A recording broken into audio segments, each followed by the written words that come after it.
The number 3 IGL in my ranking is the number 3 IGL. No, is the number 3 IGL in CS2. Are you fucking insane? Right, we're back for Hot Take Point Mate. By the way, are you subscribed to this channel? If not, then basically you're letting other, I would say, inferior products like Talking Counter overtake us, despite all that we've done for you. That's how disloyal you are. Exactly. Exactly. Anyway, we're going to start without even any ceremony. We're just going to go straight into Maui's take because he promises us this is hot. So deliver, step up. Okay, it's hot. You got to hear me out. Don't jump in too early. Don't pull out any prescription medication. Yeah, exactly. Yeah, no. Hear me out on this. Okay, so I was looking back at I'm trying to do an overall modern era Counter-Strike IGL ranking for myself. Scared now. I'm so scared now. Where's this going? But I didn't go back yet. I didn't go back all the way to CS:GO. So I'm only looking at CS2. So I wanted to start my ideas in CS2 first before I expand for my own research. So I've ordered who I think in the pecking order of the greatest IGLs in CS2. Reminder, game's only been out for a little bit.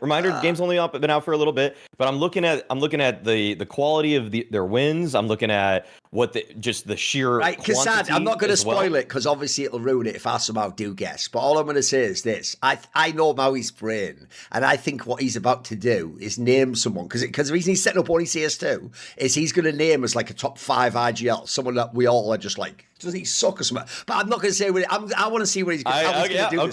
Go on, Maui, go for it. Just hit me with it. I think it goes without saying. I think it goes without saying that Apex is the GOAT CS2 IGL. We're starting nice. It's easy. We can agree with that. It goes without saying. I'm even going to go as far, and this might be a mini hot take, but I don't think it is. The second best IGL in CS2's short-lived history is Alexi B. You know what? It's a stretch. It's probably karrigan in it, but we'll take it. Okay, you know what? He's top. Okay. Well, this is where it's a hot take. This is where it's a hot take. I knew some bullshit. The number 3 IGL in my ranking. I'll explain it after. You can react first. Don't say it. The number 3 IGL. The number 3 IGL. This guy. Don't say Shuhei. Don't say Shuhei. Oh no. All right. Okay. Thank God. It's not Shuhei. This guy. Hot take. Okay. No.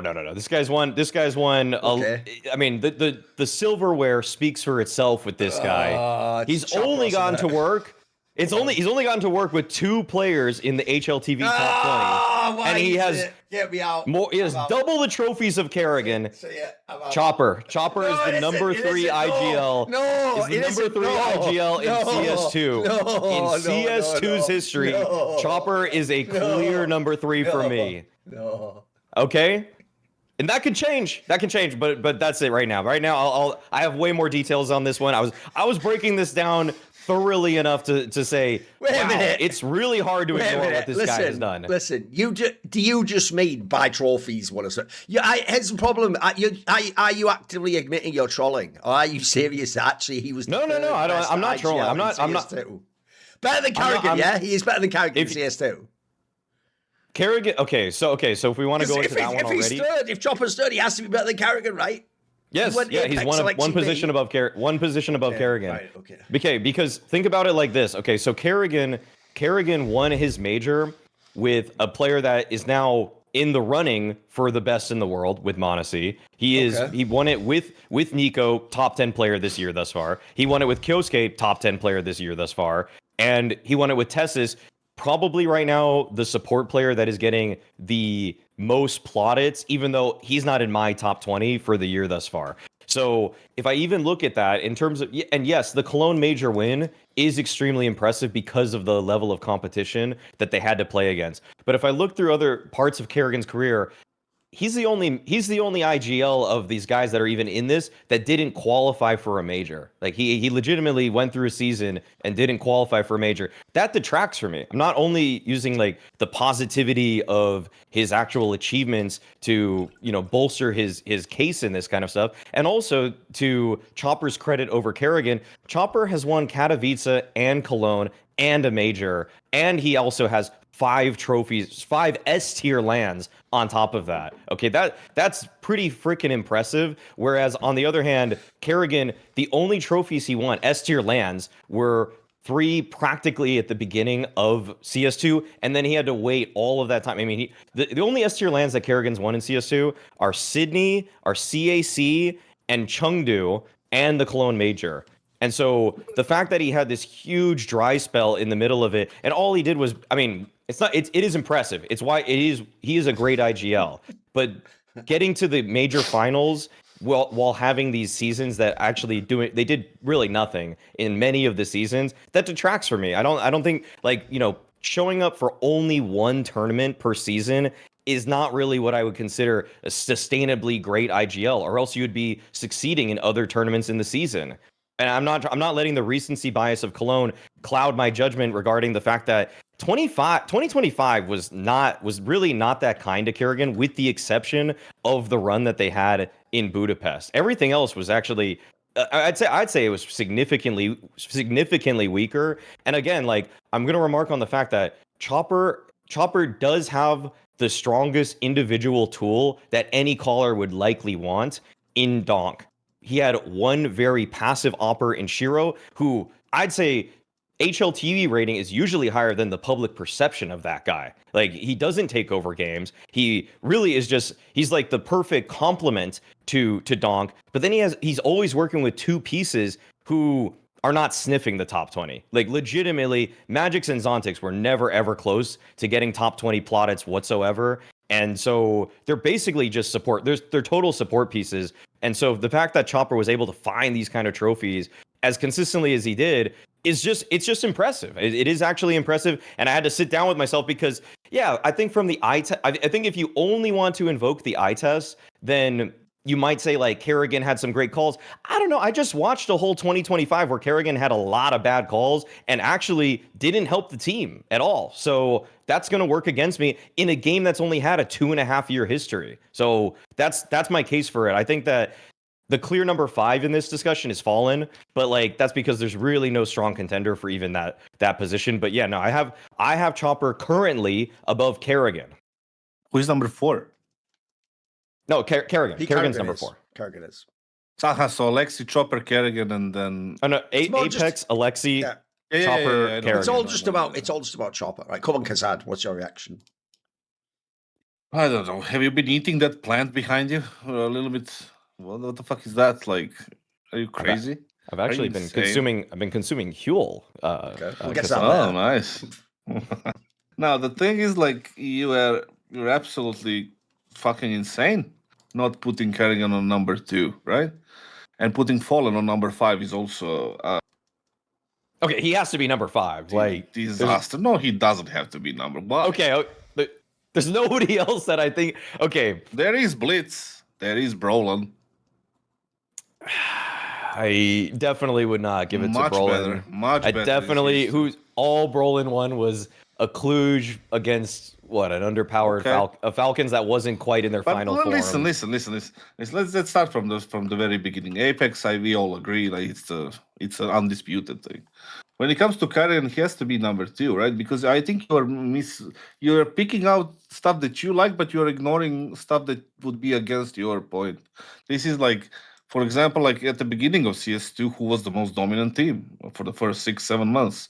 We all know it's FaZe, and they won a bunch of things in a row, played a bunch of finals in a row. That's your accomplishment right there.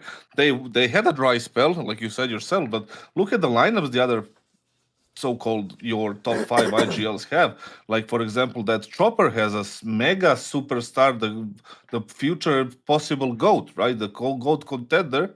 He has another superstar at that time. He wasn't just a star. He was a superstar at the beginning, Shiro. And then he had the rest of the team that was like Magix and Zontix that were pretty good as well at the time. Now those things change over time, a little bit up and down, but look at karrigan, for example. He didn't have a superstar. As a matter of fact, his star player went to Vitality, went to another IGL. And, he still managed to do whatever he did, but he did have a dry spell, which I kind of agree. But it's not enough to put him as a number 3 instead of number 2. Also, he came. Who did everybody unanimously agree was the best CS2 player for the first 6 months of the game's existence? It was Robs. It's going to go badly for this one. No, this is like one of those ones where you just misremember that, bro. His numbers weren't that great for the first 6 months. I'm serious. You can. Well, how did he even get to Okay, if you look at 2023, Robs was nowhere close to even also getting into the HLTV like top 5. But then because of how well he played CS2, he got boosted. He boosted himself to 3rd. He was not going. He was not superstar. He was not even going to be in CS2. In CS:GO, if you look at that year, he was probably going to be somewhere around like the 15th best player. But because he had this huge run at the beginning of CS2, where he was absolutely owning those tournaments. He won 2 MVPs in those early CS2 tournaments that you're. You know what I'm going to say to that? Karrigan effect. You can't pick those things. Everybody thought Robs was the best CS2 player for the first 6 months of the game. That was unanimous. We have the argument about something, we just pick whatever we like and ignore what we said 2 weeks ago. When Kyosuke plays well, after he played whatever he played in under Kixon, then it's Karrigan effect. When Robs plays well in CS2, it's not Karrigan effect, it's Robs taking advantage of whatever new game. We have to pick one then. Like, you cannot be 2 things at the same time. So either is it Karrigan effect or it isn't. So if you admit to me that this wasn't the Karrigan effect, that it was Robs taking advantage of the first 6 months of the game, then yeah, okay, I'll agree. But then you have to agree that it wasn't Karrigan effect, Falcons winning the major in Cologne. And then, you can say, he was a great IGL when they won the Cologne. It doesn't make sense. His point is, basically, if you credit criteria. Falcons winning to Karrigan, then surely Karrigan gets the credit for this performance of Robs. Which is it? Do individual players make the IGL, or does the IGL make the individual player? Yeah, we cannot just pick the thing that we like just because of the sake of our argument and to prove a point when, we are using same metric but in a completely different direction. So that's one thing. Chopper is number 3, definitely. I agree 100% there. This guy is good. This guy was good. This guy had great team around. He won the major. He won whatever you named S tier events. And for me, he didn't really deserve to be kicked or replaced. I think that came from inside the team, not even from the management, even though they won't tell us. I think Donk was the main, guy who steered that shit up. He wanted his friend Magix back, and the massive pressure on Chopper or whatever, right? I don't think he deserves. He is a smart guy. He knows how to play CS. He doesn't have a great fragging power, but he has a better fragging power than karrigan, for example.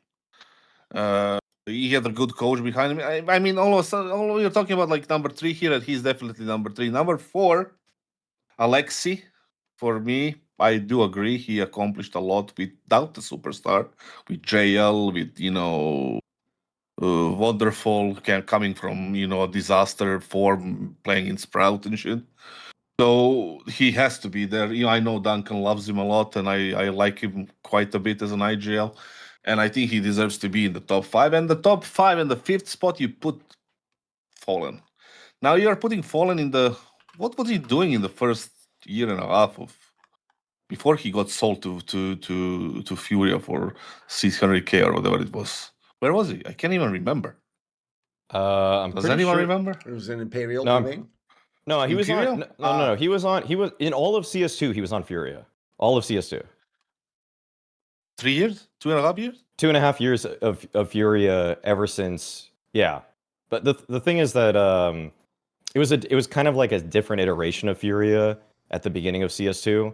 I mean, I don't think you would look at his Furia lineup in early CS2 and hold that too much against him. He had Art and Cello, and he wasn't also the in-game leader. Yes, I agree on that one. Yeah, Art was the in-game leader at the beginning of CS2 when Fallen joined Furia.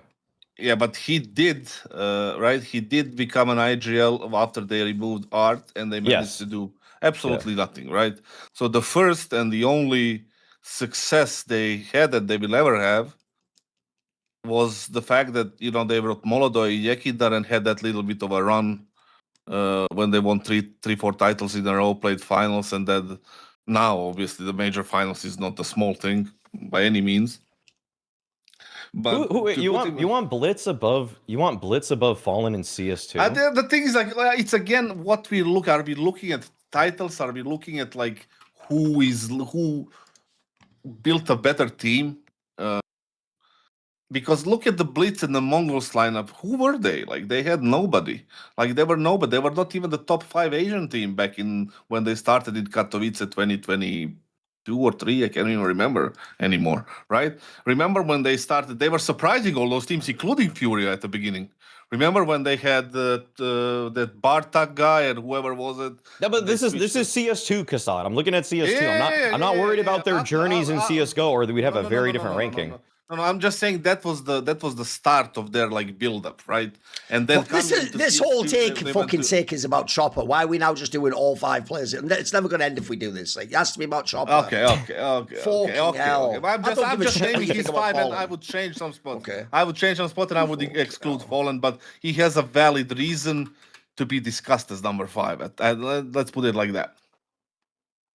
Okay, here's the problem I have with that, by the way. One of the reasons I can immediately, I'll start there, though. Here's why Blitz is better than Fallen. He has about half the fucking squad of Fallen. Even his best players nowhere close to Fallen's. He also made like about as many fucking finals with him, with half as good a roster. Like, give me a fucking break. Anyway, let's go back. Here's why it doesn't work. I asked you at the beginning, is this like a GOAT ranking? Is this based on accomplishments? If based on accomplishments, by the way, then don't say all the other shit about the IGL, because it's not needed. The reason Chopper gets to be there is because we're going to pretend that it's not because he has Donk on his team and he's just a genius who won these things and got to these fights. So brilliant. Well, if he did all that shit, then automatically he's top 3. There you go, you win. In fact, you know what? Fuck it. Wait a minute. Why making him top 3? Okay. By your logic, he should be second, Maui, because actually it's not about pure trophies. Again, it's a GOAT ranking, homie. We're in your world now. It's not about trophies, because trophies could be like normal ones. He has all the prestige events. Alexi doesn't. Alexi didn't win all of those in CS2. So he's number 2. There you go. He's better than Alexi B. He's better than karrigan. Leave it at that. There you go. Chopper number 2. Only Apex beats him because Apex. But why are you straw manning? Why are you straw manning? What's the point of straw manning? You're straw manning. That's not my ranking. You're just making up a ranking. That's a pure straw man. That was the worst straw man I've heard on any show with you, Thorin. I literally made a ranking. You redid my ranking to straw man it. What was the point of that? What did I just say? What was the mechanism of why? You just said that Chopper. You're just saying it's pure trope. But you're doing a complete straw man. That's not my ranking. I can't even talk. Can I talk? I know. Don't worry about that, Kassad. What is it based off? It's based off of achievement with the players that you do have. Okay, achievement. Does achievement equal trophy? Obviously, it does play a part in it. Yes. Why didn't you mention all the million finals karrigan was in? Yes, he did make a lot of finals. You didn't mention that. Okay, if you want to break it down for how many grand final finishes, you could add that into your rubric. Yes. And then you said with the players. I'll ask you again, what does with the players mean? Because at no point did you ever say while making your point. Now, obviously, he had Donk when he did these things. That doesn't count. You just made it like the tournaments were absolute. Because he won the tournaments, he won the tournaments. That's how you listed it. I don't think I'm strawman. I'm doing exactly what you said. One thing I do on every show I'm on is I try to listen to what people say and then actually address what they say. So that's why I'm asking you, what does this ranking mean? Is the ranking based on you won trophies? Because if so, this is the point I'm making. It's not actually an argument from absurdity. I'm arguing that if you're going off pure trophies and we're not looking at the fact that, like, for example, Blitz has Senzu and Chopper has Donk, then yeah, you're right. Blitz isn't even close to Chopper. But I'll tell you what, by that logic, Chopper is better than everyone except Apex. Okay. How isn't he? No, because essentially, I think your hot take should be hotter. I'm arguing with your point. It should be a hotter take approach. It should be better than everyone except Apex, right? Because, like I say, you might disagree. I personally think a lot of Alexi's trophies in 2024, aside from the major, aren't actually that great, mate. I think a lot of people know this. He didn't win the Cologne. He didn't win the big ones. He tended to win the medium-sized ones against the same teams. And then the biggest tournaments, he often didn't win. He didn't win EW. He wouldn't even say that was the one. But aside from that, he generally didn't get the big ones. He would win the medium. So if we're going off pure prestige, like if we were to make a candidate, right, where we don't say we'll count how you IGL or who you've got, if we just went off pure accomplishments, the prestige trail for you, having 3 of those alone is mega, mate. I think only Apex can beat that. Am I wrong? I don't think this is a straw. I think it's a totally reasonable argument with what you're saying to me. Why is that insulting, by the way? What insults you about that notion? Because I hold back some of the info that I use to create this sort of criteria because I want to see reactions first. So obviously I'm gonna recontextualize it. Right. Okay. Well, then let me finish my fucking point then. So here's the point to make. Chopper didn't win any of those trophies. Chopper won 0 trophies because you're saying it like that does carry. I'm sorry when you're saying this. I'm going to literally rules lawyer you. Right. When you say he won those trophies, we obviously don't just mean the literal reality of he lifted up the trophy. He was the IGL, and they said, Chopper, you are the IGL winning this. Obviously, we all know colloquially when you say won trophies, we mean it in this context. We mean in the sense of like if they walked into a bar, Chopper, karrigan, Apex, Alexi B, and Blitz, then Chopper could go, hey, Alexi and Blitz, where I won all the prestige trophy, and it would be like a shit talking, right? That's how he could use. That's what we mean by won, right? Because I'll give you the example, Maui, right? If in basketball, I'll use your sport for your mates. If Draymond Green turns to Charles Barkley and he goes, hey, Chuck, you didn't get a ring, bro. Got 4 of these motherfuckers. We all know. No one even turns their head in the bar. Like, that's not even a conversation. Because Draymond Green didn't win. And Charles Barkley could say this. He could go, you won 0 rings, Draymond Green. I was trying to win a ring as the number 1 player on my team who would have been the MVP and the reason we won. You won as just a role player in that scenario. By the same logic, if I'm Charles Barkley, I could say, we'll never know how many rings like you I would win, bro. I'd have to go and play with a bunch of superstars and be like the 3rd or 4th option. If I did that, I mean, his analogy, I guess you'd have to be on like, I don't know, the Lakers in the 80s or something. He could be like, maybe I'd have won 7 rings or something. That would be the argument, right? You see what I mean about how the player angle comes in? Because I'm sorry, I'll just give my take. No, he didn't win any of those rings. Like, Donk won all those rings, bro. In fact, was there a single tournament he won that you're addressing where Donk wasn't not only like the MVP, but like a supernatural MVP numbers that were like blowing people? I'll bet if I looked them all up, that like the minimum number of Donk in any of these wins would have been like over like a 1.3 rating or some absurd thing like that. Now, by the way, I'll use the same logic. Now let's go look at all karrigan's finals. How many times do you think he has a player with those numbers, bro? Remember, in CS2 at the end, he had the odd one where the MVP would do that, where they did it by committee. But even then, that CS2, in CS2, he didn't have those players, mate. I mean, as you're talking about right now, you're using Rops, right? Okay, I'll give you this. Rops' numbers are pretty good for the first, 4 to 5 months. After that, Rops' numbers are so bad, he has to giga carry Shanghai, or isn't even in the top 20, bro. But that's the best player karrigan's got. So surely you've got to look at the player strength. I'll give you this. Okay. You did attempt to do it like Kassad did when he did the magics and all that part, right? That's where all you do is look at the star part. Here's the thing. I'll give you this. Karrigan had a better floor to his player level. That's true because they're all veterans and all top players at one point in their careers. Obviously, though, he doesn't have the same ceiling to his star players, right? Obviously, Chopper has absurd ceiling to his players and has quite a low floor. It's an interesting discussion if we ever actually did what none of this conversation did, which is ask things like, what was their style of play? How good did they look like they read the game? Were they good at mid-rounds? Did they seem like they adapted? That real IGL discussion, that's why I say, is this only about trophies? If it's about trophies, you are right. It's just not as hard to take because it's just a fucking Excel sheet with a number, isn't it? Or is it about prestige of trophies? That, funnily enough, that's why I'm saying it's actually a bigger hot take, bro, because then he should just be second only to Apex. Anyway, what else do you have? What other angle do you have on this? Okay, looking at karrigan's success at the beginning of CS2, though, they focused on it's almost you could use the same factors that actually detract from NIP's greatness at the beginning of CS:GO. They were focusing on that earlier. Rops, they even in interviews talked about how they were going into it while everybody in the HLTV articles early on in 2023 when CS2 was coming in, FaZe was talking about how they pivoted earlier than as soon as it happened, they just stopped looking at CS:GO and Rops was getting into it. And it was also like we could go back on all of our shows. Who's the best CS2 player? It's Rops. And that's the conversation for the first 6 months because he was putting up great numbers. He wasn't donk numbers, okay? Nobody's putting up donk numbers. So that is a difference right there. But even if you look at top to bottom in 2023, like who were the players that karrigan got to work with? I mean, he was also working with a Brokey who was extremely good also. He was working with a Twist who was extremely good also. I would say that Rain as a supportive element to the team is well above what you would have for a Magix or a Zontix as an individual player too. So the actual team that he was working with was extremely strong. Whereas you have Chopper who's working with, yes, like again, the sharpest tool we've ever seen as an individual, but he only had a complementing piece in Shiro. He had 2 guys that are pretty much beneath anything karrigan was working with when he was in the best CS2 team for the first 6 months of the game. Like that roster, like the positions 1 through 4, the average between those was actually probably stronger than what Chopper has with Donk, Shiro, Magix, and Zontix. Like Magix and Zontix were putting up awful numbers throughout so many of the wins that they were able to find. The irony being that he did literally help them win their biggest tournament ever for Chopper's case.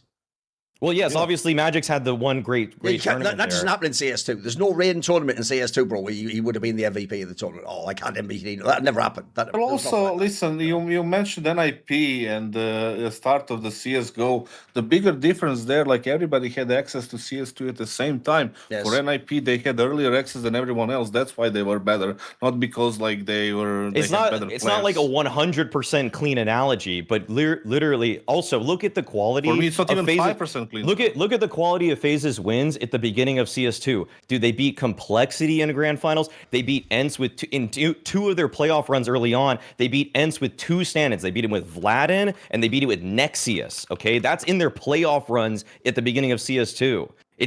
Those aren't that impressive of trophies when you really look back in history at who they were beating. They weren't beating other elite teams. There just weren't other elite teams once the game got going. But then once everybody got their feet wet in CS2, you really just saw that FaZe had a precipitous drop off. Like Vitality started lapping them. You started seeing obviously Spirit started lapping them. You even had I think, what was it? G2 was pretty.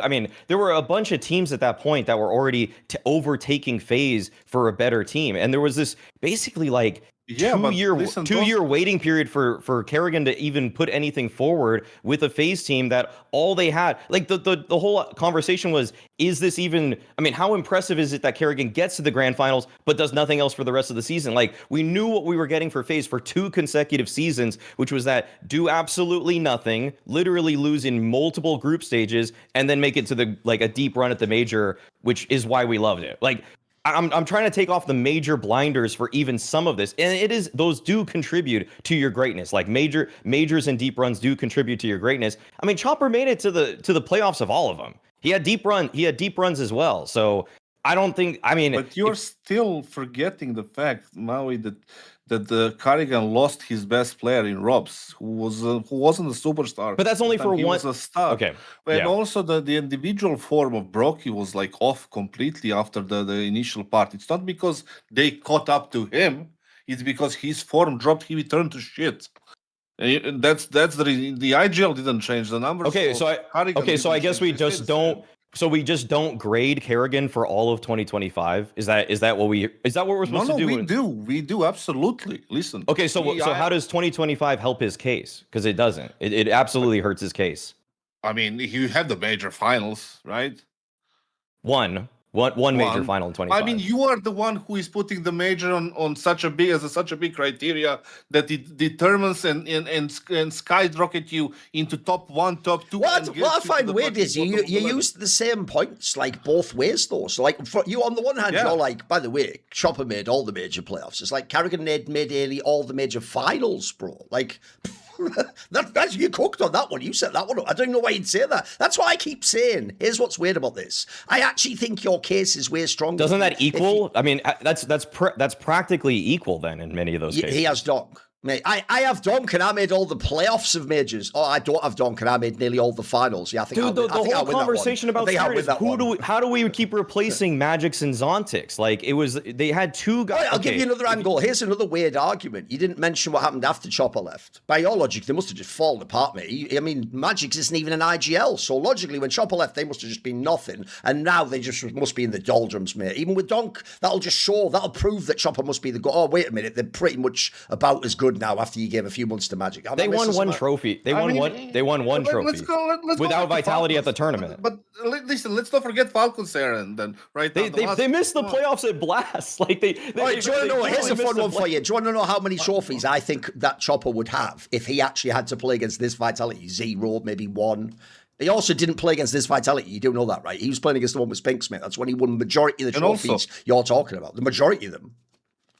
Maui, take a look at the 2026 then as well. This was your point, guys, not mine. The fact that he joined, I was against it, but you were for it. And when he joined Falcons, they played 3 straight finals. winning the major finals in Cologne. Yeah. Doesn't that count for something as well? Because I think not winning CAC. I don't think winning CAC is a good look. I don't think here's the problem. When you have those players. He's made his point. We don't literally have to reach agreement. I've got two other points to make here, right? Right, here's the example. I'll actually give one to kassad, since I realised the basketball one earlier. The other one would be this one, mate. We talked about him last episode, right? Luka Modric is a really great fucking attacking midfielder, one of the all-time greats, etc. But if you go into a bar and Luka Modric goes in there, right, and he goes to some other all-time great midfielder, pick whoever you want. I'll give you a great one. How about Clarence Seedorf? If he goes in there, Clarence Seedorf won with 3 different teams. I forget if it was 4 or 5 times he won the Champions League, right? Modric could go, I won 6 times. Clarence Seedorf could go, you didn't though, mate. Because there's a difference. I didn't have like Ronaldo. I didn't have like I had like good players, but not as good as you. So in that conversation, we'd actually have to look at how we played, wouldn't we? You couldn't just say I've got more trophies because some of yours really because you had Cristiano Ronaldo and you also had some of the great, you could do that discussion. That didn't be a great one, by the way, because he even had the same coach at a certain point in time. But then the last one I would say is this. When you ran down the Falcons players there, holy fuck, Karrigan has just broken everyone's brain with that win. You've, in your own way, both of you in the episodes after that Falcons won have just given up. Like you've just given Karrigan this godlike status that none of you gave him before. Here's what's weird. See the way you all ran down the players he had there, like top 10 Nico. He's got Monesi, who's one of the best. He's got fucking Yunki Asuke. He's got Tessa. Those used to all be negatives against him when he joined Falcons. Because here's what happened when he joined Falcons. When he joined Falcons, Monesi hadn't been as good as Donk and fucking Ziba in a while. Actually, was up and down player. Nico was considered. No, that's not. Can I just finish the point? Just let me finish the fucking point for 1 second, right? Nico was literally a guy you every episode would say was a massive choker. That's just a fact. You made that point a million times. So that's you changed that to top 10 player, right? Nico, mega choker in all finals, including CAC, by the way. That's why everyone correctly said, will they ever win anything with Karrigan? Then Kiyosuke was still a rookie. He was still a literal rookie. He hadn't even played 1 year of pro play. Also did fuck all in playoffs, by the way. That's just a fact. And then Tessis is, by the way, this has been completely deleted by that major. Tessis is also an all-time choker. Like at the end of CSGO, I used to think, right, he was part of like why you were really good in Heroic. He was also part of why you lost a lot of major playoffs and a lot of big games. Like this guy used to just break. He was really, I call it brittle, where it's like you're good until the point a little bit of a crack appears and then you just crumble. So the problem is, that's why we call it the Karrigan effect. Because when Karrigan walked in that room, within 60 days, somehow everyone looked at their absolute best and he just cooked. And so yes, you're right. In history, when people look back in 5 years, they will look at that list like that. They'll go, Nico, one of the greatest of all time. Monesi, he was number 1 a few years later. Fucking hell, Tessis, he was underrated in like the support roles. And Kiyosuke, well, now we know he's one of the all-time great. But that wasn't what Karrigan got at the time, though. That was a much more shaky proposition. And I think actually, this is why I say I'm not even to diss everyone. This is how the Karrigan effect on the scene is that we all believe it now. We all bought in. The joke is, I said the players would. We all bought in now because now we all just see those players. That's what they always should have been. Holy shit, they were all in there the whole time and he brought it out. Like, that's why I say I don't know why this is just about like the trophy. If it is, it's fine. It's just still a hot take, but it's just a clever angle to say, yeah, but if you count all the trophies, obviously Chopra has way more than me. Okay, so here, the thing is that's retconning even my perception of Nico, Monesi, and Kyosuke prior to Karrigan arriving, because I have receipts. I keep up an updated top 20 of players. So after Rio, in April 20th, before like the month before Karrigan got there, I had Monesi at number 3 above Donk for the year because Donk wasn't doing well in playoffs. Donk wasn't doing well in playoffs this year until after Rio. No, that's just a fact. If you want to look at his playoff numbers, actually this year prior to Rio, Monesi was just doing more against better teams. Okay, then I had Nico at number 8. Yes, I've called Nico the biggest major choker in history. I mean. Everything he did prior to that Cologne Major still merits that claim, by the way.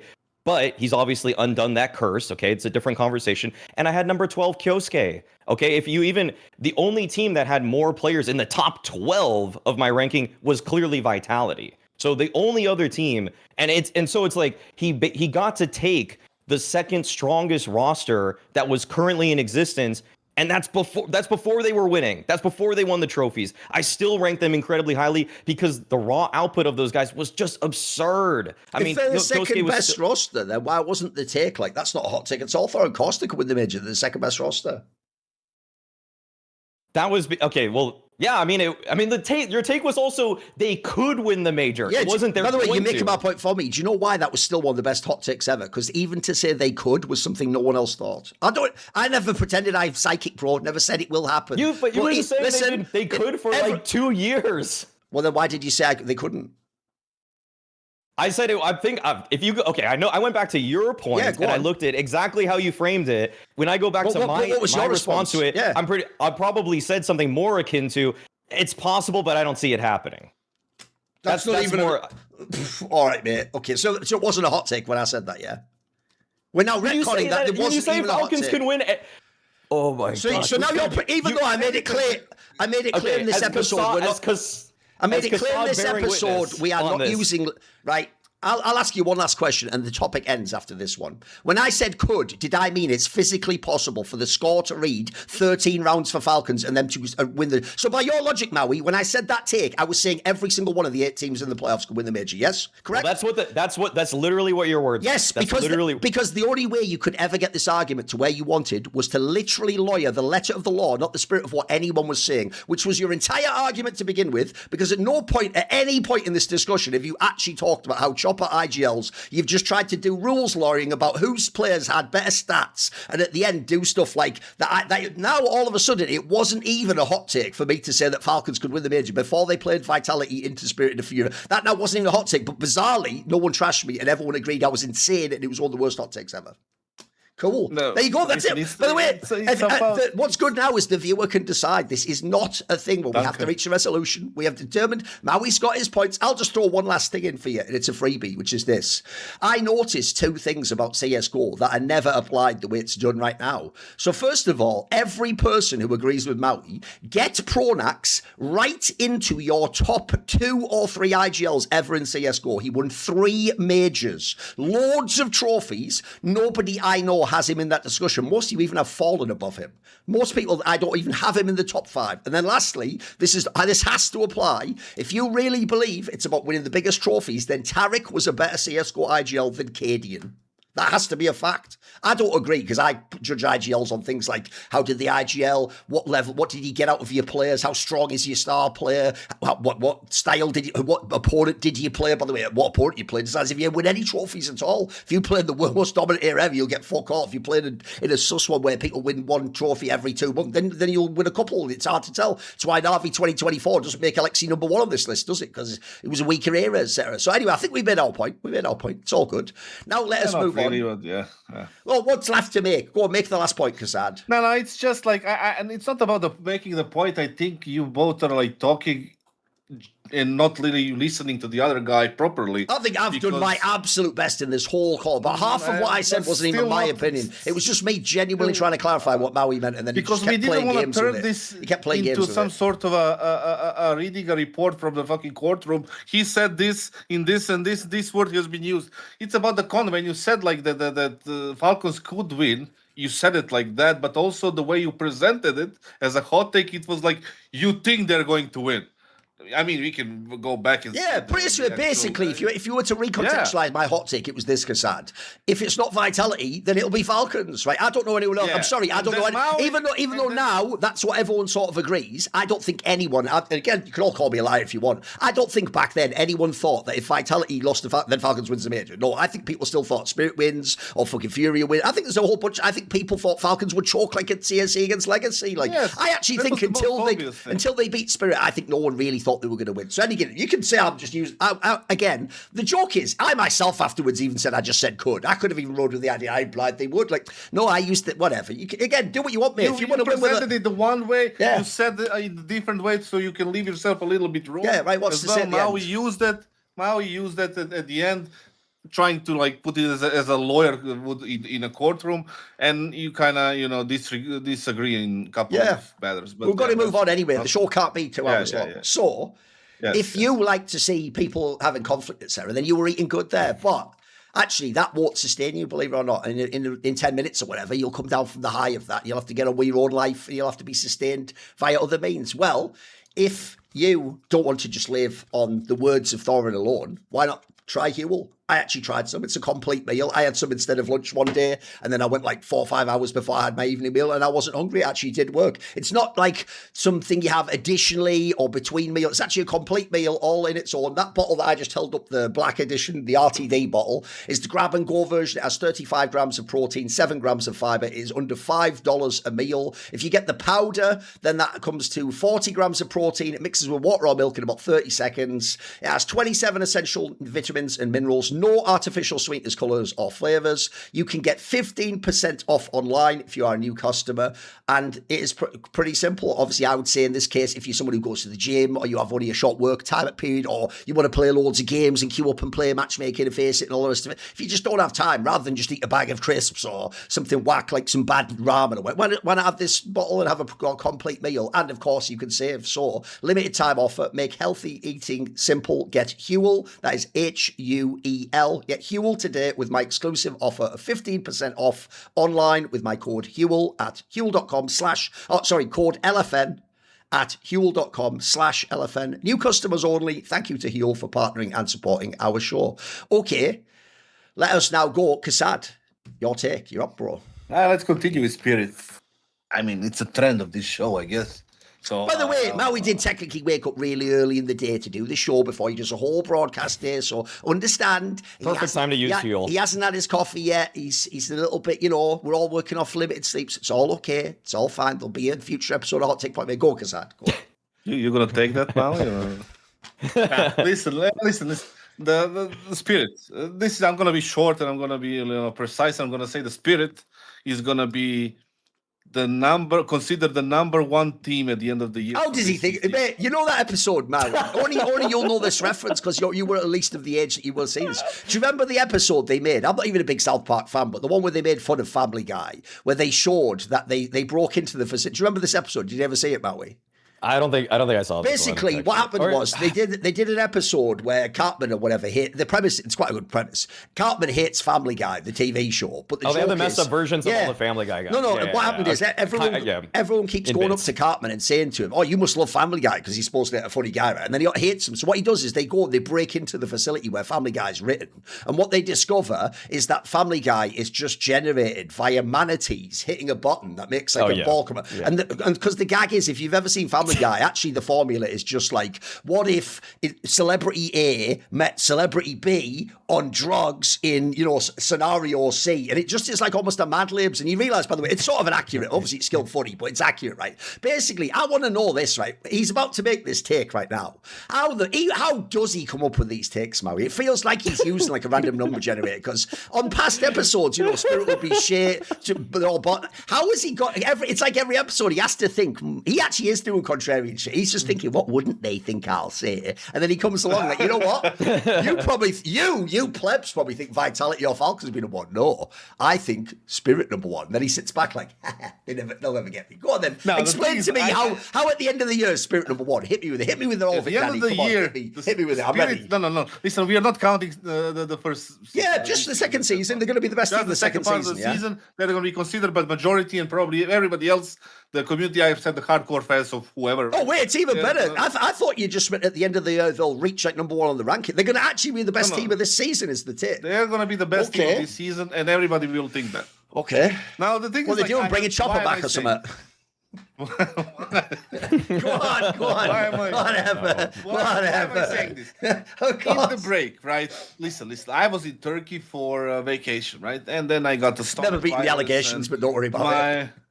No, that's coming. Yeah, no, listen, okay. It's coming in a few days. Yeah. But the thing is, like, listen, I was there for vacation, and everybody in the family got sick, and we were stuck in the room for several days, and we couldn't go out. Oh, that's where this take came from. You were in a fever dream, and then you're like, Spirit will probably number one. They're like, Kassad, the meds aren't working, son. It's the new batch. Okay. What was I doing during that time? I was watching VODs. By the way, I like to imagine Maui for real that he was like in such a fever. He goes, Spirit will be number one. And the doctor goes, take this Xanax, take one every day. Like, fucking. Sorry. Why do you not believe that I on planes watch VODs and think of stuff when having a fever will think of stuff? Only Kassad does this. That's like a reference from like a show a year ago. Yeah, because Real men, they don't do anything on a plane. They just raw dog it. Oh, he's raw dogging it. He's actually doing the meme. Oh my god, he's raw dogging it. Okay. True. Okay, fine. I love it. You're right. All right. My masculinity didn't catch up there. Yes, absolutely. I mean, that's even Okay. But listen, why am I saying this? Like I said, Go on, I hit me watched with the it. votes, I rewatched the games, I whatever, right, in the past few months, including the major and everything, right? They were so close of winning that semi-final. They should have won that. They will win the major if they the Sure. molly fucking kept burning or whatever the fuck ever, right? But I was looking at him individually. Magic's from the beginning, when he took the role of IGL till now, he has progressed quite a bit as an IGL. He had his moments individually, right? He's definitely much better in terms of firepower than Chopper is. He's not far behind when it comes to calling, simply because they have the same structure, same people behind him. I don't think that would change, and he's not a stupid guy, obviously. And he's doing a lot of reasonable good calling. Tactically speaking, they were pretty good in the last 3-4 months, right? If you compare them to the last season or the beginning of this season or whatever, much better. Individually speaking, we don't have to. I mean, everything says for it's a donk, Shiro right now. Even Tanir for me, who reminds me of an Apex, not in terms of old Apex, the entry Apex before IGL. Not in terms of the playstyle because they play different positions, but in terms of energy, what he brings to the to the squad, to the unit, the frags, whatever, right? He's sharp as a motherfucker. He's a solid player, became better and better and better, right? Zontix, for me, is a question mark still. I don't know what to expect from him. He's not rock solid, like, for example, Beats would be, or, he's not he's kind of inconsistent. And we don't even need to say anything about donk. They looked pretty good at the early stage of the major. They looked scary. The third part was also very, very good. They had that one kind of off game against 9Z, but 9Z was in a momentum. And then at the end of the day, they lost in the semis. They had a pretty sick game, which allowed Magix to gain some of this close game on stage of big tournaments experience. He managed to survive that. If you remember the 1-on-4 and all these things, right? Yeah. And then the semis, the way they lost it to ultimately the better team. Luck or no luck, they were better team in that specific matchup on that day, right? Falcons were. Yeah. Overall, they have progressed quite a lot from February, January, whatever, till this point right now. The question mark for me is Shiro. And these rumors that are going on that he's going to retire at the end of the year or whatever, he definitely looks like a guy who would do that. Definitely looks like he would do that. Are you some sort of army recruiter? How can you look at him and just go, look at the little scruffy little fucking... Not like his eyes are thin-skinned little nerd. He's going to retire. Okay, fair enough. He got married, didn't he? Recently, right? And he's very quiet. I think he did. You're right, yeah. He's like, I don't know. He seems like a guy who would just quit and just go do something else. Which maybe, maybe, and then it brings modesty to spirit. Never know. But the thing is, which maybe brings modesty to spirit. That you can't just throw that out fucking nowhere. Like, no, that was just maybe. It's a bit of a big maybe, but whatever. Fair enough. That's after they become the number one. I know. the thing. Then Modesty's like, fuck. Modesty's basically Kevin Durant in this analogy. He's just joining spirit once they become the dominant force. Okay, I like it. Okay. Well, I was going to say LeBron James, but Kevin Durant is fair enough. But the thing is, overall speaking, they have been much better than they were at the beginning of the year. They were catching, fire. Winning major would be a great thing in accomplishing this goal, right? They're having different conversation if they won that game against Falcons, but they didn't. But right now they're in a solid spot. I think they're getting along as far as we see from the outside. They seem to be getting along with each other, and there's not true. Crazy shit going on between them, like when Chopper was there, for example, right? So every sign points to them being really good. The only, again, question mark, that's a big question mark. This is why I guess it's a hot take. You have the very tough competition around you, right? You have Falcons right now that won the major. You have Vitality who wants to be on the number one spot back again. You have all these potential teams who can pop up, from somewhere, like your Navis or Mauisports or whoever, right? Yeah. And they can just show up. Right, Aurora, we don't know. Yes, making the case against yourself. Why are they going to be better, all those teams? Simply because of the reasons that I just, listed as individuals, right? Because they seemed like a unit way more than they did when they even won the major. Okay. they seem like from the outside, from what I've seen in the game, outside of the server, as much as I could see, obviously. But without inside knowledge, I don't know shit. But just what I see, and the eye test. In game is a completely different matter. I see a lot of things that other teams, top teams, are not doing good enough. The reason why, like I said, they lost to Falcons is because of some things on the actual game. I mean, we don't need to go into details there. So there is a pretty good chance. I would even say. It's going to be absurd number. Go on, absurd number. Hit me with it. Go on. But it's going to be 50% against all the other against the whole field. They're not insane. By the way, a really strong one against the whole field. Like even 37% or something would be crazy. Like 50's too much. Against the whole field. You have to realize. You've been saying that for Vitality in there. Yeah, exactly. Even Vitality when they're starting a major isn't 50%, mate, because you don't know if they'll get knocked out of the group stage. There's a bad bracket. No, by the way, here's one last thing to clarify before we go in on you, because we're going to go right in your ass on this one. Right? What you didn't explain though is you said all the reasons why Spirit will be strong, and then you admitted that there are other strong teams. Here's what I don't get. Yeah. If I go back to past episodes, I'm almost certain you are one of the people like me who thinks Vitality will also be really good. That actually Falcons, you actually made it like, I've made the point of sticking, but I have no idea what your take is on karrigan and Falcons. It feels like it just changes based on your next hot take. It's in a super state quantum position where just the second I observe it, it moves and changes to another one. So I have no idea still whether karrigan's good. If he's shit, he's just got really good players. But if he's got really good players, shouldn't he still win the tournaments? But also, it's a karrigan effect, but then is it the karrigan? So my last question to clarify is this, right? Let's say there's only, because it's a shorter season, let's say there's only going to be about 6 or 7 trophies max to compete for in the second season, where all these teams will be at the tournament, right? Right? Logically, to be number one, I'm assuming Spirit probably has to win like 3, something like that. That's probably a good amount, 3 or 4, right? Why doesn't like Vitality or Falcons win these trophies instead? Is there something about them teams that are, aside from Spirit being good, is there something about those teams that means they won't win? I mean, when it comes, let's look at the 2 most obvious favorites, right? You have Falcons right now. Yeah. You said you don't know my stance on that. I told you my stance on the last show. Go on. I said that, okay, winning the major is a great thing. You can't take that away from them because of the run they made. And but it won't happen again after this? Then it won't happen again. Right. Because of the shit that happened in the server, right? So many, you expect Tessus to play the same. You expect Molly not to burn. You expect these fucking. Listen, I actually, despite what might have been declared on this show, I let anyone have any take they want. I just will hold that take against you in the future. I'm like the British police in that sense. Anything you say can and will be used against you in a future. Absolutely. So all I'm saying is, at the end of the season, if Falcons is number one, I don't want you to then go, well, we had all the best players. No, you said that wouldn't happen. Let's just get this on the table right now. You said that wouldn't happen. Okay, cool. You have it on tape. If Falcons are number one, I'm going to say that on tape. Okay, right? Because Richie Hickson.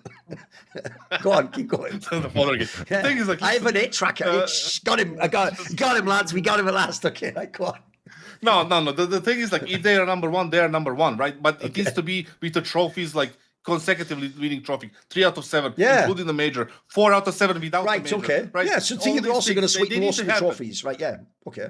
And I said, mathematically speaking, like all those things that happened to Falcons in the fucking all those games are just literally impossible. No, I'm with you. Yeah. It's just impossible. Okay. On the other side, we have Vitality, who is shooken up a little bit. You have to admit they must be a little bit shooken up. Okay. A little bit. On top of that, if the form drops slightly in any of those players, right? Especially Flames, who has been delivering such an impact, similar to Tessus on that stupid anchor role. What's going to happen with a bunch of their rounds? It's not like they were winning super dominantly 13-5, 13-6, 13-3.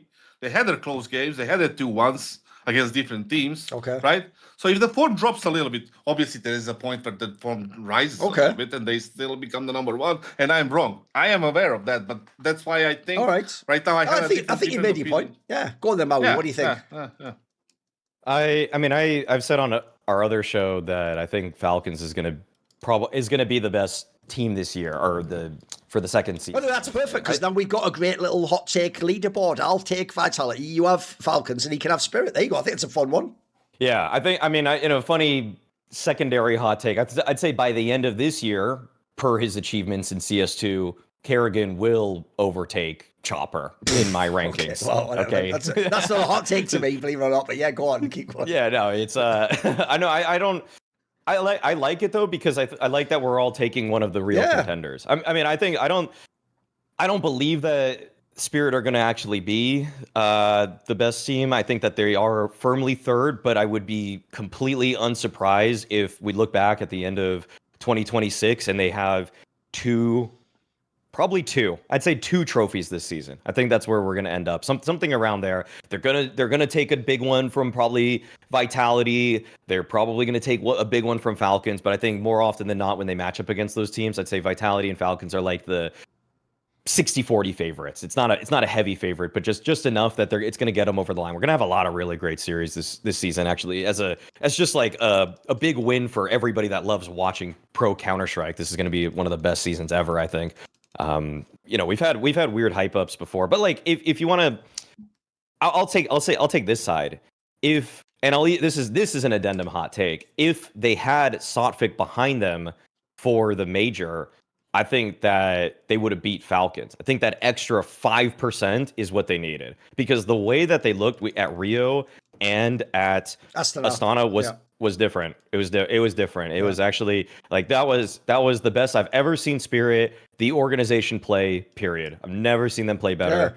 The flashes were, it was like watching Big Clan in 2020. Like it was like watching Prime Astralis in 2018. It was like, I mean, the level of utility was so impressive that I was stun locked on almost every post game segment that I did for Spirit, because I literally couldn't stop just praising them for how well structured their rounds were. It was absurd. And if that's what when you were having your fever dream, kassad, watching VODs back, then yeah, you might have been looking at some of those Astana and Rio games, and I wouldn't blame you for believing this. But once they got to the major, and I don't know if they don't have Sotfik behind them, and he doesn't continually put that emphasis on utility and playing a free-flowing game that's supporting each other with that utility, then I don't know. I don't know if they have the instincts all the time for it, because those numbers weren't quite as strong at the actual Cologne Major for utility usage. And I think that like his physical presence somehow legitimately seems like it's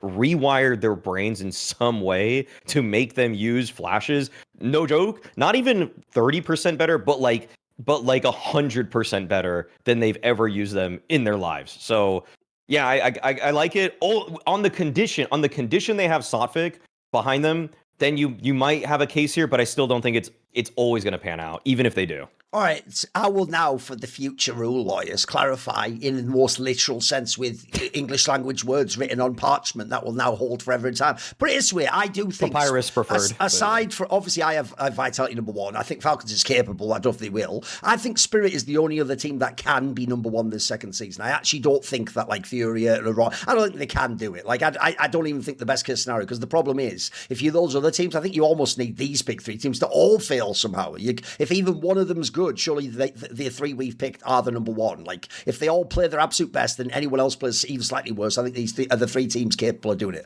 And I agree with even most of the reasons. If you do basically what I did with Falcons when I did that take, you imagine the best case scenario for all the players and the structure, and then also you need a tiny underperformance. Like obviously in that case, by the way, Falcons also wouldn't have won if Zero just had a normal game. Like Zero was a guy who almost can never have a 0.97 rating or something like. So again, I think they would have lost that one. I think Vitality would win the major then, but I also agree, if you get the Falcon Spirit one, they almost won that anyway in real life without the coach. I actually think they would have won that one, and they would have won the major. And so yeah, if you'd have had the coaching setup of those last 3 tournaments, because that's why kassad's point is a sleeper. Basically, Spirit is to me like the 3rd most likely team to have won that major. So and they made the semis, so they were really good. And then you add in Rio and Astana. It's just people forget that didn't count for VRS shit. That's why I started in stage 2, because that was like after the cut-off point. I think Rio wasn't, but the others were. So the issue there is, I do think, in fact, it might even have been Rio. I can't remember the exact time. I think it was maybe just afterwards. Basically, like they were on a heater. They were getting better and better and better, and then they didn't have the coach at the major, so we can't really know like what their peak is. The problem I have is, in the same way as you can look at the best of the other players, though, like the only one I can guarantee really good is Donk. That's the only one. Now, I will say, I still think he's the biggest win condition ever in CS. I think it's absurd. Like, if you get put in a million man advantage scenarios, you should win a lot of rounds. That's going to happen. The problem, obviously, is actually, unlike that semi-final, Shiro is like a perennial choker himself. And for me, unfortunately, he does consistently choke in those big matches. So that's a problem already. Tene himself is up and down. He had a couple of really good tournaments. He has the ones that go back to just being a bit average. So if he doesn't perform, you're not going to do it. And then lastly, the one everyone wants fired is Zontix, isn't it? Because the last few months he's had certain tournaments where the numbers were drastic. So if those players all play badly, obviously this doesn't happen at all. They could even be like the 5th best team or something. It'll be really underwhelming. I don't know on this one, because I feel, again, I'll take them 3rd. But I think it's a good hot take, because I do think no one else thinks that. I think everyone else either thinks Falcons because of the major, or they think Vitality because they were just the best team anyway, weren't they? They were fucking insane. Also, I'll add in as well, people always do forget that even before Vitality took their break, if you go back and watch that Rio final where Donk wasn't even that good, they actually were really, really close on the first two maps. That's genuinely one of the closer attempts to beat the good Vitality before they took the break. So Spirit has the potential. With that said, I don't think it's going to happen. But I think it's a good hot take. I think it is a good hot take. Okay, let us go now, gentlemen, and do a Polymarket, because we have one here. We did one before. Will JL be on a broadcast? Now we've got the one of him actually as a pro player. Will JL find a team before September? So he's only got like just over a month. That's like 5-6 weeks at this point in time. But he has to find one. Currently, it is 49%. So the traders say no, but by the smallest margin ever. So essentially, it's almost what I just call a pick'em. If you think it will, the value's there. If you think it isn't, the value somewhat is there. What do you think, gentlemen? One, will it happen? And two, which side would you take for this specific one? I would just say no, because it feels like JL is sort of just playing these for fun things. Like, he recently qualified for that Esports Nations Cup, and I felt like this would be... Which you notice there's not a lot of pros in, because remember, I think it's implied it'll be like in the latter part of this season. So I notice a lot of pros it's in November. A lot of pros aren't playing that. So I would almost even imply, Maui, that implies maybe he doesn't think he's going to have a team at all. Exactly. It's in November. And if he's there's substitutes for that stuff and whatever. But if he's committed to playing the Esports Nations Cup, then I'm going to say this is an even lower possibility chance of him making it. Okay. I thought Maus was clearly his best opportunity. I don't really see... And the thing that's kind of weird about JL right now is that I don't really know anymore what his position is, because with Maus, he was playing some pretty weak spots. Like, he played B, I think, on Mirage, for example. And it was like, okay, so are you trying to be a supportive element because you're not, you don't feel as confident in your individual ability? Or are you just trying to play whatever needs to be done to fill in? Because I don't see... Because JL has talked about kind of like... I've seen snippets. I haven't watched like the whole vlogs that he does or anything about his life, but it seems like he's kind of in that, just enjoying his life, trying to like he's trying to stretch his money in a way. He's trying to just like make sure that everything works for him in some capacity. And I don't really know if there's really a team that makes sense for him at this point. Like I legitimately don't know who is he going to join that makes sense on paper, because if he wants to be a star player, God, I think you have to go pretty far down for anybody to want to swap out their star player roles. And if you want a guy that's going to be an anchor, maybe that'll get you some opportunities. I think the best type of team for him would be, funnily, replacing another Lithuanian in like Astralis. But I think Astralis would be a pretty good landing point, because Ryu definitely didn't show up, and I think that team needs another voice. So I think Astralis would be the team, but it almost comes down to them for me, because I don't know. A quick glance at just players and teams and rankings and everything like that, and that's just the only one where the org is established enough that he would join it, and they've been doing poorly enough that they should be looking for a change. I thought they would replace Ryu actually in the offseason, so that's my landing spot. But I still find that to be more like a 30% more than a 50-50 coin flip. I mean, there are teams, right? There are teams, not just Astralis. There are teams like BC Game who can definitely support his financial desires there. Teams like Foot, a young team, if he wants to compete in a higher level. If you continue with Trend of Furia, why, if they gambled on Yekinder in his lowest stock has ever been, then why wouldn't they gamble on JL? You mentioned positions in Maus. I don't think he got to decide it. He was told what to play, and he played that. So whatever.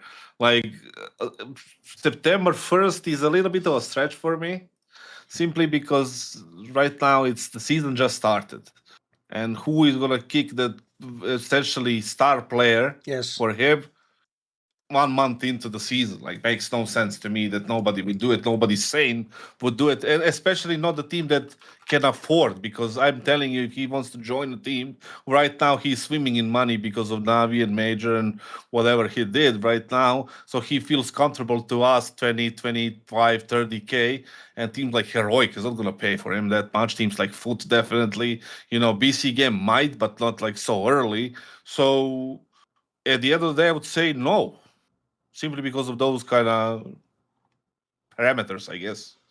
Yeah, here's the thing. I will just say quite simply, I think no, and I would say actually, I think the chat think it's really good value in taking no since it's on 49% chance. Like, I think it just doesn't happen. I think, first of all, the ANC one's a good hint. That implies to me, like right now, he has to play that because it's all he can play at the moment. He hasn't got an offer. Also, if you just go back over the season, actually, the way he made a bunch of tweets himself where he would always be like, there'll be an announcement soon, or I'm working on something. Nothing came of that. So what that implies to me is I actually do think he has no plan right now and he has no offers. Like, I actually think it wasn't that he turned one down. I think, put it this way, I looked it up. If you look up the interview when he was going to play for Mouse at Aston R, he even says, the quote, "It's a good chance for Mouse to try me out. If they don't like it, they're not going to go for me," and vice versa. And he explains in the interview that actually he thinks like he can play aggressive lurk and be, I assume he think, which is, by the way, is madness already, because like, by the way, Spinks plays that role in that team. But okay, never mind that. Take that out of the side. Maybe he's meant another team, so that one, you would never get in that role, Chair. I'll tell you right now, pal. So, but to me, that implies actually he hoped Mouse would sign him, and that, they did well and probably hoped they win the event or something. It didn't happen. So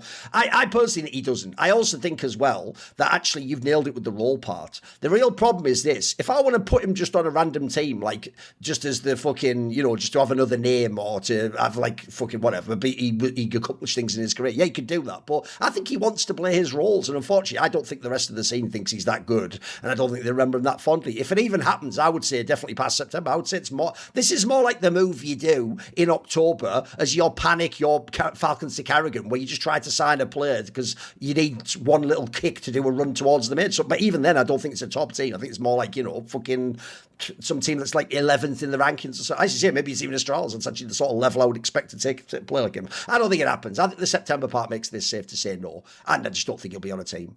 Okay, let us now do the fan take. So if you don't know, now the way that you submit a take is you have to become an LFM premium member. If you do so, go to last3nation.com. It costs $9 a month or $90 for the year. So if you do the $90 for the year, it works out $7.50 a month. Obviously, if you do that, when you sign up, you can pick Hot Take Point Made as your favorite show. If you do that, some of the money will directly go to us and encourage us to do more episodes before people's broadcasts where we argue about everything. And also, you get ad-free access to like podcast platforms for all this. So you can watch these episodes without ads in, by the way, if it's something you don't like. And also, you will get the extra content like Q&A sections. We're not going to do one today, by the way. If you want a future Q&A session and you are a subscriber, go to the channel on Discord and submit a bunch of questions there and put for Hot Take Point Made, say yes, and put it on there. We're not going to do one today because there wasn't any, but we're going to do a hot take now. And the hot take for today will be submitted by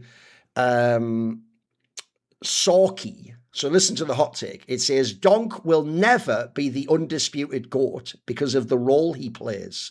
Due to the nature of the game and how often people value stats, clutches, and wins, AWP players like Simple and Ziwu have a more clear impact on the game and it allows their individual legacy to shine. Even though Donk might be the highest impact player ever seen and one of the highest individual skill ceilings, however, his role as entry means he rarely gets the shiny clutch or upholds the insane KDs those others could. Ziwu/Simple win rounds after they become difficult. Donk prevents rounds from becoming difficult in the first place. Okay, so interesting. What do you think of that he won't ever be the GOAT because of this angle where it'll make people still think that the dominant AWPers are the GOATs? What do you think? I think that his role is not cemented in stone. Okay. That's, you can have a 1-2 combination, like he doesn't have to go in first. And he kind of fucked his own take by saying he prevents the round from becoming difficult. That's the definition of somebody who is great in what he does. But I do agree he can never be the undisputed GOAT simply because of Ziwu. That's just a fact. Like, being an undisputed, that means what? That nobody can even be in a conversation with you. By the way, most people, sadly, in that discussion always fuck it up. When they say undisputed, they don't realise dispute means the notion that credibly within the scene, people don't think that. People just mean undisputed by as in, I really, really think this.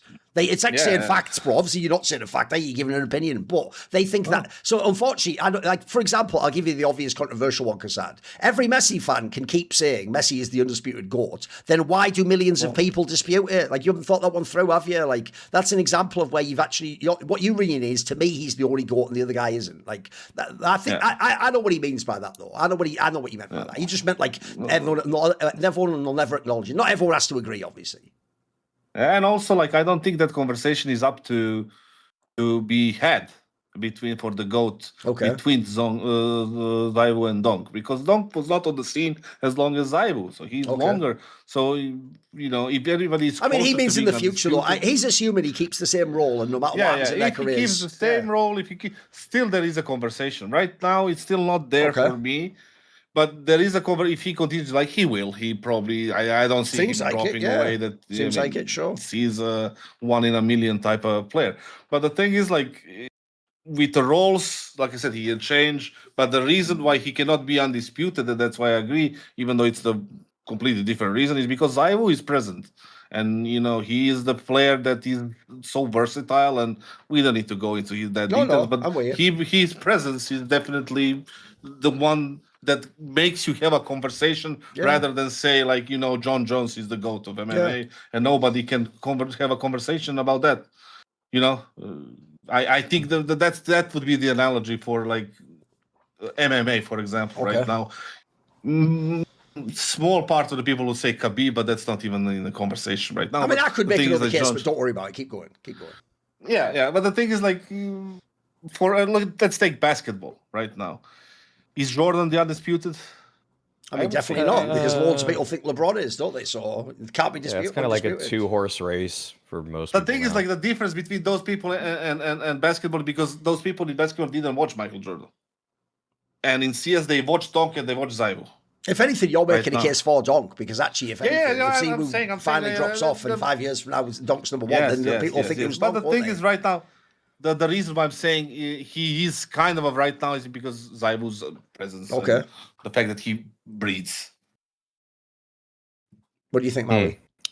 I feel like people are already trying to have the conversation of like Donk was able to skip the line so fast because of how I'd say blistering his performances are, how otherworldly they are. I mean, Kassad said he's 1 in a million. I mean, I think Donk is legitimately there's been, I Googled it to check how many unique people have played Counter-Strike. I don't think there's a direct answer for this, but it's it could easily be in the hundreds of millions at this point, because every day there are like over 1 million active and unique users, and the game's been going on for over 20 years. And whatever, that's just what AI told me anyways. So I'll just take that at face value, as I do. No, it's just, I think Donk's already well in the conversation. I mean, he's already, I'd say he's already, of the modern era, GOAT rifle status. I think that there's a very, very short list of people that are even contesting with him there. If this guy just wants to say that he thinks that the GOATs are always going to be oppers, that's a different conversation, but it kind of was what I got a hint of there in his question. I think, and I also think like he is trying to use like, ZywOo and Simple, they have all these memorable clutches and these other kind of situations where it's like a 2v2, 3v3. Donk has those too. I mean, it's just that, on 35% of rounds, he's going to take the first fight. So I just think the premise is a little weaker for this one. I think that Donk is already entering GOAT conversations if he hasn't already won the GOAT rifle conversation himself. And to surpass people like Simple and ZywOo, which is kind of his only competition for me now, I think that he just needs to do it for just a little bit longer. It's not even that much longer. Just a little bit longer, because the peak is already unmatched. He already has the 2 best statistical years in Counter-Strike modern era history. Like nobody has ever put up that high of ADR, that high of KPR, and he's the biggest one-man wrecking crew we've ever seen, which is why Chopper doesn't get any credit. This is why in all GOAT discussions, I always try to clarify with the person. By GOAT, you genuinely also do mean like career, resume, because I think most people think of GOAT like if you were to make a movie of this person's career, he had the greatest story where he won the most, he was in the biggest situations, and he was the biggest hero. I don't think they just mean your level of play, because that's why surely everyone adds in longevity and then even does things that I still don't understand, which is they add like the periods when you're not even the best. Like to me, I'm sorry, I think anyone who had a discussion in the last 5 years of like, do these results currently make Messi or Ronaldo? But I think you're a child. Like, them primes are a million years ago, bro. What are you talking about? Like, surely you judge when they were the best player. Like that, I think more for me, the best player ever is like, what was your absolute peak? And then I only discounted if you did it for like 1 or 2 years. There's actually a Brazilian player called Ronaldo, where if you went to only his best year, it's as good as maybe anyone ever played football. Like, he could be the GOAT. But I think most people don't mean only your prime. They mean your prime plus like how long did it last, and generally how long were you at the top. And you have to do a bit of both to be the GOAT, I think. So the problem with this discussion is if you're doing only prime, Donk might already be the GOAT of CS. He could be the best player ever in esports, bro. Like, some of his peaks, I think. I always say this, right? I think I found the best way to describe real GOAT discussions. It's not that like you watch them and then when you're watching Donk play, you're thinking, Ziwu can't do that, Monesi can't do that, Simple wouldn't do it. No, what happens is when you watch the actual GOATs and they're in GOAT mode, you think no one's ever played the game like that. Whatever sport you're watching, like, they're just too good. They're like beyond anyone. And by the way, Ziwu does that for me too. Like, there was moments earlier this year, but it's like, holy fuck, how can anyone play against this? Like, he's just destroying the whole server. Like, doesn't matter what you do, doesn't matter where you go, what the response, no one can stop this. So I think already he's in that conversation, is he? The question here is, as this guy says, will people sort of remember that he was the GOAT because he wasn't winning the clutch, or he wasn't the one at the end of the game closing out? First of all, I actually think an underrated detail, because that sort of hinted at it, is I don't even think Donk has to do this his whole career. I think he does it because it's the most effective way right now, and no one can. Here's the difference. No one can do what Donk does. But you know what? I actually think if Donk ever wanted to, he could do a way more successful version of what Nico's doing and become like a semi-lurk player or something. He has crazy instincts. I think he would still be unbelievably good if he did that. And he obviously still has bonkers mechanics where I think he'd win a lot of 1vx scenarios. He just chooses not to do it because in his career, he's just taken this really extreme style where no one else ever even wanted to do that. And the difference is, I actually like the way this guy phrased it, which is, as you say, he phrased it as a negative, like, you know, he just doesn't allow their rounds to become difficult. Bro, I actually think what Donk does is more difficult than any of those other GOAT players. Like,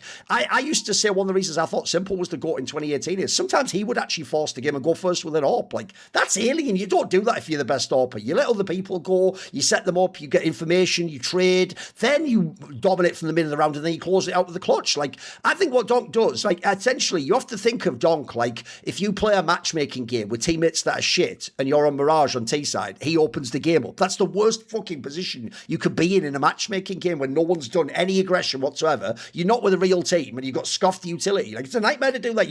No one likes playing that. That's why some people, it's fun to play CT side of Mirage for exactly this reason. Who the fuck wants to run in first? So I think what he does is impossible, bro. Like, I actually think genuinely the difference is I think Donk can win tournaments with worse teammates than any of those people. Simple, Ziwu. I think the fact they close games is cool, but that means they have people that put games in a situation they can close. I think Donk can open a game for almost fucking anyone who sits in a chair next to him. It's crazy. Like, so I disagree overall, but I know what he means. If he means by public perception, I think he's right. I think, unfortunately, that if you are, by the way, Chuck Monesi in there if he gets a few more good years, if you're just the player who's like flowing in the game with the AWP and you don't have to go first and you can pick your spots and then you win a few cool clutch, I think that just looks better than what Donk does. I think Donk has games where he's lost, where I thought he played awesome, but the teammates threw the round. So I don't mind the hot take. I don't mind it. I think it's an interesting one. And also, obviously, no one knows what that... This one is also technically one of those ones that we try not to do on Hot Take Point, mate. No one knows what will happen in the next 5 years, mate. Like, for all we know, what if Ziwu has something tragic happening, he doesn't play more than one more year, then maybe Donk on his own is just number one for 4 years. You know, and then also, I'll tell you what gives mad credit to Donk, that we actually do assume kassad will just keep doing it. Like, we shouldn't. He's so insane and the numbers are so insane. We should actually bet no, as it were, and say the values that he'll drop off like every other human ever. But I'm with you. He's reached that status of those players we're talking about, where they're so goated, that feels like their normal level. It genuinely does. That's, even though that in itself is fucking nuts. So fair play. I thought it was an interesting hot take because it was like, it wasn't just like he's a fan of Ziwu, they said it. I think he made an interesting discussion for us. Just for context, like Donk has already been arguably the world's best player for 2 years, and he's 19 now. And his number 1 year, he was 17 years old. And Ziwu's first, which was obviously amazing, you know, you would have considered at the time the best rookie season ever until Donk came along.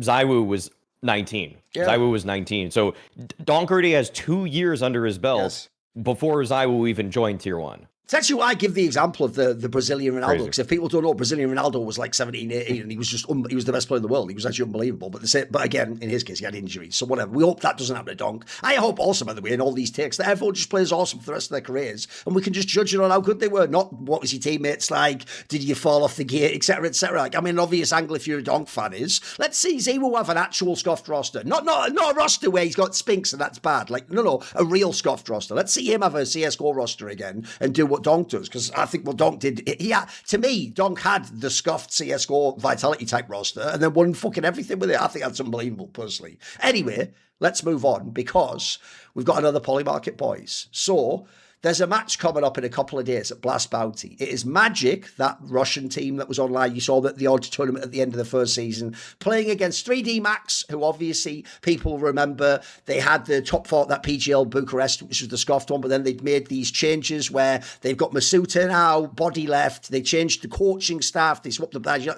Basically, they're beating Arena in some dodgy recent form. So at the moment, actually, the traders have this as 59% Magic wins, 3D Max at 42%. What do you think, gentlemen? Who wins the game and which is the better value?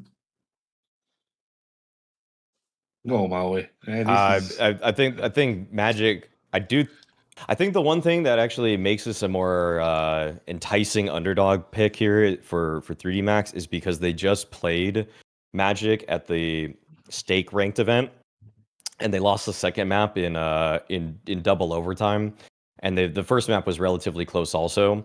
So that's the only edge I see. But I just think Magic are so much better as individuals right now.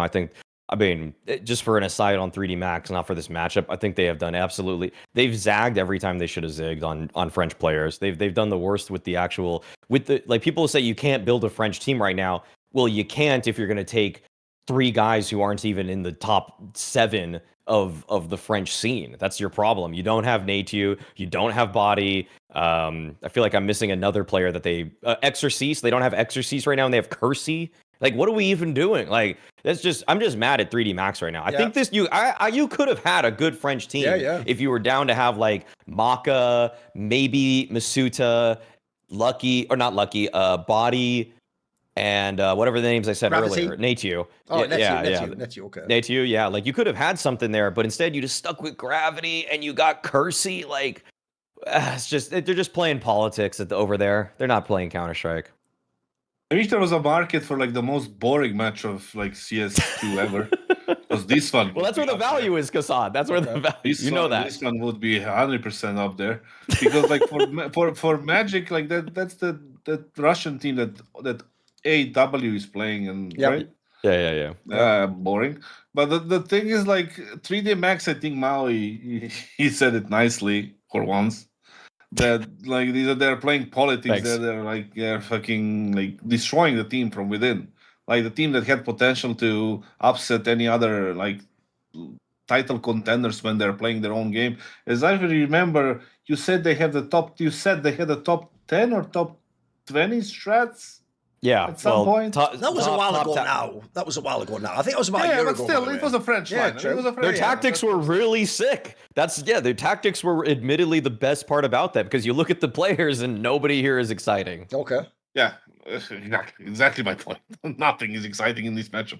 But the thing is, the value is definitely on 3D Max right now. I don't see like Magic being in some sort of crazy form. You know, where this like weaker teams are on the run and people start talking about it in tier 2, tier 3. Oh, these guys are looking good. You know, like Foot did or whatever, Parivision, right? Is anybody talking about this team in that way? No. I brought him up. I think here's my take on Magic. We're giving this way too much, but Magic is actually the one team that I think is pushing the mechanical limits of the game more than other. Like, they run and shoot a lot. The reason nobody's talking about them is their games look hella messy, because they have like 2 or 3 riflers that are literally fully holding movement keys while they're shooting. It looks so stupid, but they win a lot of gun duels like that. Because I think they just are like, yeah, fuck, CS2's busted, and we're just going to play off of that sometimes. Anyway, the be that as it may, I still think the value of 42% maybe. But then, what is the mood in the 3D Max camp? Is it that this team that's going to be disbanded soon? You know, that the morale is low and they keep losing. If that's the case, then all of your money should go on Magic, right? Then I would take that. But my personal view on this matchup, pass. Yeah, here's the thing. I think the problem is, I do think that Magic is the better team, but not by much. And the problem is, if anything, 3D Max look like, because of, as Mo says, the anti-GMing, they also look like even the players don't play to the level you expect. So what's funny is if it ends up being that they are just really, really bad, then this is fine. But the problem is, I think it's too close. Like, I actually would probably, I'm a kassad. If I had to take one, I would take the value on 3D Max. I think it'll be a close match. And I think 42% is pretty good if you end up getting the winner. So I would personally go that side. Okay, that is actually the end of the show, but we will in future have a Q&A behind the paywall for premium members. Just if you are a subscriber, obviously I would say subscribe anyway, you get all the other features for all the other shows, etc. But if you are one already, submit a question, go to the Discord and submit a question, then we can do a Q&A section in future episodes. Until then, see you on the next episode of Hot Take Point Made.